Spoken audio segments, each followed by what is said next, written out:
میرے اور آپ کے آقا و مولا نے ارشاد فرمایا، میں تمہارے اندر دو بھاری چیزیں چھوڑ کے جا رہا ہوں، تمہیں لاوارث نہیں چھوڑ کے جا رہا۔ یہ امت تنکا کر کے جوڑی، اور اب حضور کے وصال کے بعد کیا امت بکھر جائے گی؟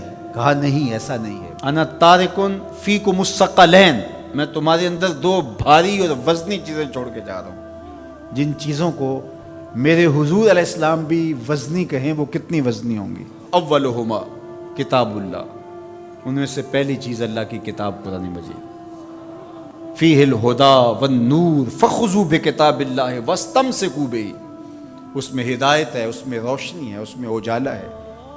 فخذوا بکتاب اللہ، اللہ کی کتاب کو پکڑ لو، واستمسکوا، اور اس سے تمسک اختیار کر لو، مضبوطی سے چمٹ جاؤ اس کے ساتھ، تم نہیں گمراہ ہوگے اگر تم قرآن سے جڑے رہے۔ پھر ارشاد فرمایا، وَإِتْرَتِي أَهْلُ بَيْتِي، اور میں اپنے اہل بیت کی صورت میں تمہیں دوسری بھاری چیز دے کے جا رہا ہوں۔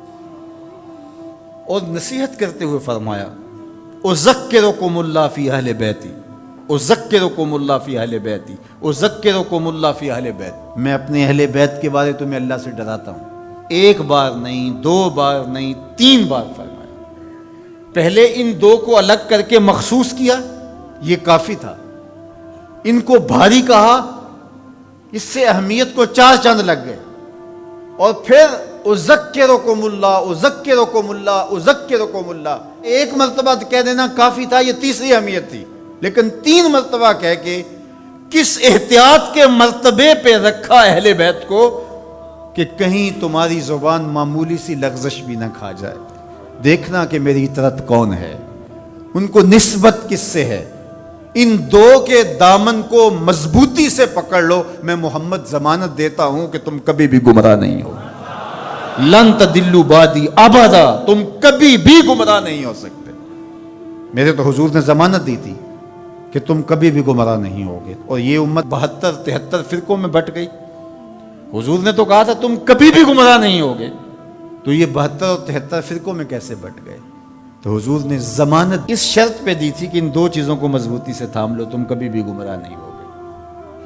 تو گمراہی اس لیے ہوئی، کسی نے قرآن کو چھوڑا، کسی نے اہل بیت کے دامن کو چھوڑا، کسی نے قرآن پکڑ کے دہائی دی لیکن اہل بیت کا بغض سینے میں پلتا رہا، اور کسی نے اہل بیت کے نام کا جھنڈا تو اٹھایا لیکن قرآن کو چھوڑ دیا، قرآن کو ترک کر دیا، اس کے پارے بھی پورے نہ مانے، گمراہ ہو گیا۔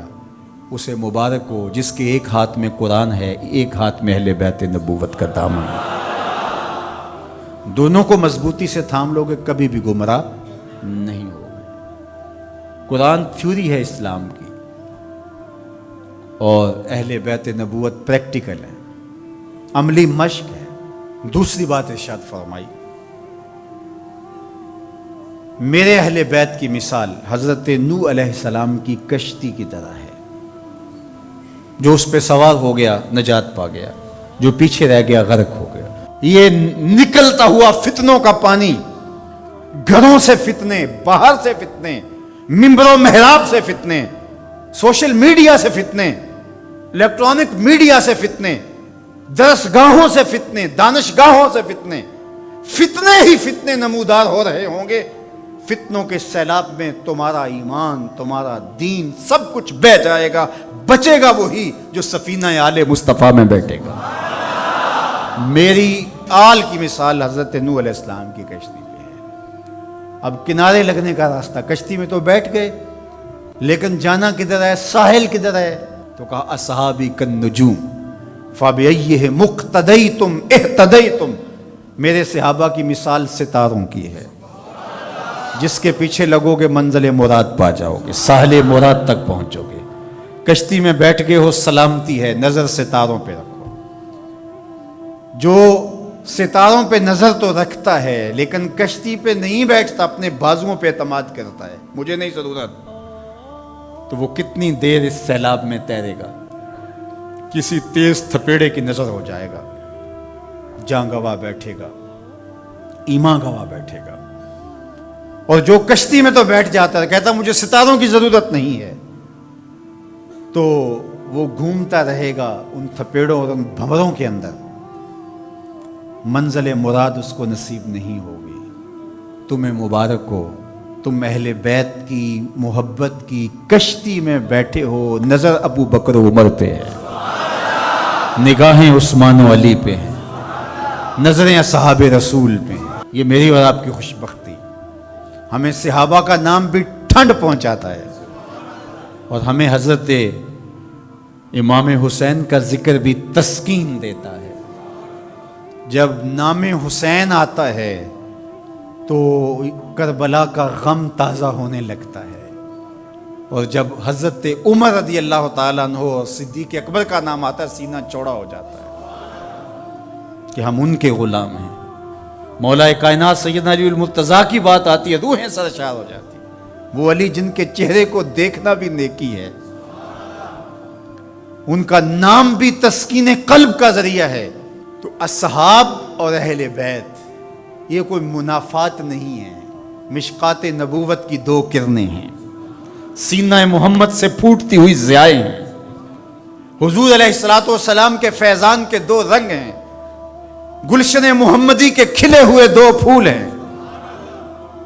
تو ہم صحابہ کی عظمت کو بھی سلام کرتے ہیں، اہل بیت کی عظمت کو بھی سلام کرتے ہیں۔ یہ بد نصیب دن، پاکستان بنے ہوئے 73 برس بیت گئے، یہ ہمیں اس مرتبہ دیکھنا پڑا کہ صحابہ کو بازاروں میں گالیاں دی گئی۔ استغفر اللہ۔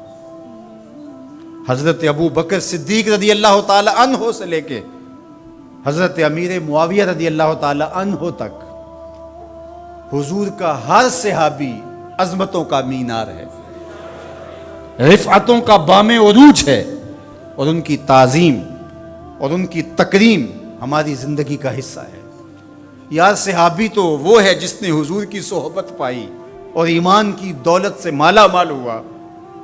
وہ مٹی جو حضور کے نالین سے جڑی ہے وہ بھی ہماری آنکھوں کا سرما ہے۔ تو بات چل رہی تھی کہ یہ دین ادب کا دین ہے، لیکن بد قسمتی سے یہ باہر سے جو شرارتیں ہو رہی ہیں وہ تو ہو ہی رہی ہیں، لیکن ان دنوں میں جس پہ بات کی جا رہی ہے یہ تو کلمہ گو لوگوں کی کہانی ہے۔ سیدنا صدیق اکبر رضی اللہ تعالی عنہ کی تکفیر کرنے والے بظاہر کلمہ نہیں پڑھتے، صحابہ کو ننگی گالیاں دینے والے کیا کلمہ گو نہیں ہیں؟ اور منبر پہ بیٹھ کے ایک طرف اسی اسلام آباد کے اندر حضرت سیدنا صدیق اکبر رضی اللہ تعالیٰ عنہ کی تکفیر کی گئی، دوسری طرف اسی اسلام آباد کے اندر یزید کو حضرت یزید امیر المومنین کہا گیا اور اس کے قصیدے پڑھے گئے۔ یہ نہیں دنوں میں ہوا، یہ دو انتہائیں ہیں۔ میں آپ کو پھر مبارک دیتا ہوں، میں آپ کو 1000 بار مبارک دیتا ہوں، میں آپ کو 1,00,000 بار مبارک دیتا ہوں، میں آپ کو کروڑوں مرتبہ مبارک دیتا ہوں۔ تمہارے ایک ہاتھ میں قرآن ہے، دوسرے ہاتھ میں اہل بیت رسول کا دامن ہے۔ تمہاری ایک آنکھ صحابہ ہیں، دوسری آنکھ اہل بیت ہیں۔ تمہارا سینہ ابو بکر صدیق کے نام سے بھی ٹھنڈا ہوتا ہے، مولا کائنات سیدنا علی المرتضیٰ کے نام سے بھی ٹھنڈا۔ حضرت سیدنا علی المرتضیٰ فرماتے ہیں حضور نے میرے بارے میں فرمایا، مسند احمد میں روایت ہے، مشکات میں ہے، نہج البلاغہ میں ہے۔ اگر کوئی مسند احمد اور مشکات کو نہیں مانتا تو وہ نہج البلاغہ کو مانتا ہے، اور اگر کسی کو وہاں تحفظات ہیں تو وہ یہاں حدیث موجود ہے۔ ان سب کتابوں میں، طرفین کی کتابوں میں یہ حدیثیں موجود ہیں۔ حضرت علی خود روایت کرتے ہیں، حضور نے میرے بارے میں کہا تیری مثال حضرت عیسیٰ کی ہے۔ یہود نے ان پر تہمت لگائی، ان کی ماں پر تہمت لگائی اور ان کے قتل کے درپے ہوئے، ان سے بغض رکھا، اور عیسائیوں نے، نصارہ نے اتنا مانا کہ ان کو ابن اللہ کہہ دیا، اللہ کا بیٹا قرار دے دیا۔ اقانیم ثلاثہ میں سے ایک اقنوم کہا الوہیت مکمل ہی نہیں ہوتی جب تک یہ جز شامل نہیں ہوتا۔ تو کہا ایک بغض رکھ کے برباد ہوئے اور ایک مبالغہ کر کے برباد ہوئے۔ حضرت علی المرتضیٰ نے فرمایا کہ میرے بارے میرے آقا نے فرمایا یہلک فی رجلان محب مفرط و مبغض۔ علی تیرے معاملے میں آ کے 2 لوگ برباد ہوں گے، ایک محبت کر کے برباد ہوں گے، ایک بغض رکھ کے برباد ہوں گے۔ یہ ترازو ہے، اس پہ آپ اپنے آپ کو تول سکتے ہیں۔ کہیں حضرت علی کا نام دل میں کوئی رنجش، کوئی بے چینی، کوئی اضطراب پیدا تو نہیں کرتا؟ اور کہیں حضرت علی کی محبت صحابہ کے بغض کی نشأت کا ذریعہ تو نہیں ہے؟ حضرت علی کا نام لیں تو باقی اچھے ہی نہ لگیں، اور اگر آپ ترازو کے دونوں پلڑے دیکھتے ہیں ٹھیک ٹھیک تول رہے ہیں۔ کسی نے ذکر حسن حسین کا کیا تو روح سرشار ہو گئی، سیدہ فاطمہ الزہرا کا ذکر ہوا آنکھیں ادب سے جھک گئیں، حضرت ابو بکر کا نام آیا تو دل عقیدت سے جھک گیا۔ تو جب ہم یہ اپنی کیفیت دیکھیں گے تو اللہ کا 1000 بار نہیں کروڑوں بار شکر ادا کریں گے۔ تو ہم کہتے ہیں صحابہ آپ کی عظمت کو بھی سلام، اہل بیت آپ کی عظمت کو بھی سلام۔